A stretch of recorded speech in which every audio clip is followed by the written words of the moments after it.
అమరావతిపై అసెంబ్లీలో చట్టబద్ధత అని అన్నారు కానీ చట్టబద్ధత తీసుకొస్తున్నాము అని చెబుతున్నారు కానీ ఇంతకీ అమరావతి ఎక్కడి నుండి ఎక్కడి వరకు అది మాత్రం చెప్పలేదు. దీనిపై సోషల్ మీడియాలో ఒక వీడియో వైరల్ అవుతూ ఉంది. మరి వీడియో చూసిన తర్వాత దీనిపై మనం కొద్దిగా విశ్లేషించుకుందాం. ఏపీకి ఒకే ఒక రాజధాని, అదే అమరావతి. ఇదే శాశ్వత రాజధాని ఇప్పటికే తీర్మానం చేశాం. కుకట్పల్లి అంటే హైదరాబాద్ లో ఒక పార్ట్, సికింద్రాబాద్ అంటే హైదరాబాద్ లో ఒక పార్ట్, అట్లా ఉన్నాయి కదా. అదన్నీ హైదరాబాద్ లో భాగం. ఇప్పుడు అమరావతిలో ఏది భాగం? Vijayawada municipal corporation separate, Guntur municipal corporation separate, వెలగపూడిలో కార్యకలాపాలు. అసలు అమరావతి ఎక్కడా? శ్రీ నారా చంద్రబాబు నాయుడు గారు ప్రవేశపెట్టిన తీర్మానానికి జనసేన పార్టీ తరఫున మనస వాచ కర్మణ సంపూర్ణ మద్దతు తెలియజేస్తాం. కేంద్రానికి పంపించినటువంటి రిపోర్ట్లు ఎక్కడుంది రాజధాని, ఎక్కడి నుంచి ఎక్కడికని చెప్పారు. ఉట్టి అమరావతి అని పేరు పంపించి అది రాజధాని అంటే ఇంకా ఉపయోగం ఏంటి? హైదరాబాద్ కి 5000001234 అనే ఉంటాయి. ఒక రాజధాని అంటే అంతా కలిపి ఒక పిన్ కోడ్ కిందకి రావాలి కదా. ఇప్పుడు ఎక్కడుంది? ఏం చేసినట్టు మనం ఇంత చేసి? ఇంకోటి, మండలిలో తీర్మానం అక్కర్లేదా? మరి అట్లయితే 3 రాజధానులు ఇప్పుడు మండలిలో తీర్మానం పెట్టండి. దాని మీద ఆ రోజున మండలిలో అంతరచ్చ చేసినప్పుడు మండలే అక్కర్లేదు అని పంపించేస్తే ఇంకా అప్పుడు దాంట్లో ఏంటి ప్రయోజనం?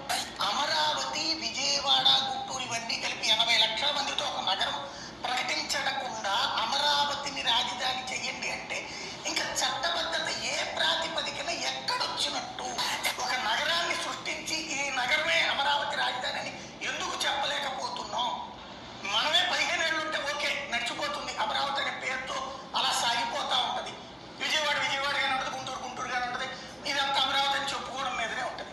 చక్కగా ఓ రాజధాని ప్రకటించి ఆ రాజధానికి ఇదిగో ఇక్కడి నుంచి ఇక్కడ దాకా ఎందుకు చెప్పలేకపోతుంది? చూసారుగా జర్నలిస్ట్ సాయి గారు మాట్లాడిన మాటలు. చంద్రబాబు నాయుడు గారు ఏది చేసినా ఇలానే చేస్తారు.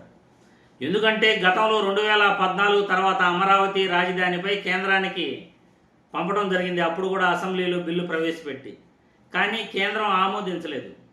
ఇప్పుడు కూడా అమరావతి రాజధాని అని చెప్పేసి బిల్లు పెట్టారు. మేము బిల్లు పెట్టేసాం, మా పని అయిపోయింది అనే రీతిలో వీళ్ళు బిల్లు పెట్టడం జరిగింది. అమరావతికి బౌండరీస్ ఏంటి?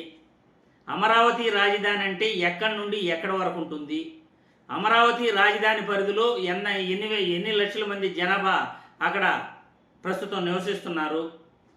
దాని బౌండరీసు, దాని పరిధి, దాని యొక్క చుట్టుకొలత ఇవన్నీ కూడా ప్రకటించాలి, మెన్షన్ చేయాలి. కానీ జర్నలిస్ట్ సాయి గారు చెప్తున్న మాటల్లో అసెంబ్లీలో వీళ్ళు బిల్లు పెట్టేటప్పుడు ఈ పరిధులేమి మెన్షన్ చేయకుండా అమరావతి రాజధాని అంటూ ఒక చట్టబద్ధత తీసుకొస్తున్నట్లు వీళ్ళు ప్రకటించడం జరిగింది. ఇప్పుడు దీన్ని శాసనమండలిలో కూడా బిల్లు ప్రవేశపెట్టలేదు.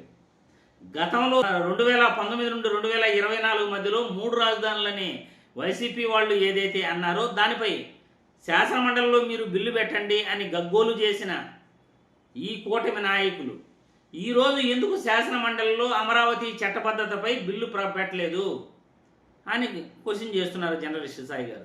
మరి నిజమే కదా, అసెంబ్లీలో బిల్లు పెట్టినప్పుడు అది శాసనమండలికి కూడా వెళ్ళాలి.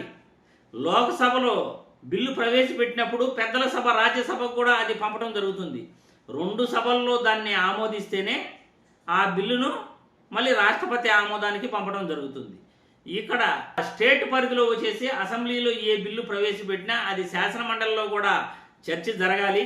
ఆ తర్వాత దీన్ని గవర్నర్కు పంపడం జరుగుతుంది, గవర్నర్ నుండి కేంద్రానికి పంపడం జరుగుతుంది. దీనిపైన అన్ని పక్కాగా ఉంటేనే కేంద్రం కూడా అనుమతించడం జరుగుతుంది.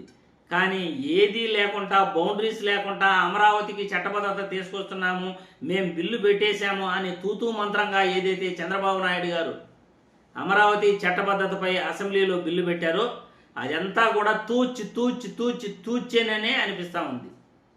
దానికి ఒక విధి విధానం లేదు, దానికి ఒక బౌండరీస్ లేవు, దానికి ఒక ఏమీ లేదు. ఇటువంటి బిల్లులు కేంద్రం ఆమోదిస్తుందా అనేది ఖచ్చితంగా ఆమోదించదనే ఖచ్చితంగా చెప్పుకోవాలి. వీళ్ళు ప్రజల్ని మభ్యపెట్టడానికి ఆంధ్రప్రదేశ్ రాష్ట్రంలో ప్రజల్ని వీళ్ళు ఏదో తక్కువ అంచనా వేస్తున్నారు అనేది నా అభిప్రాయం.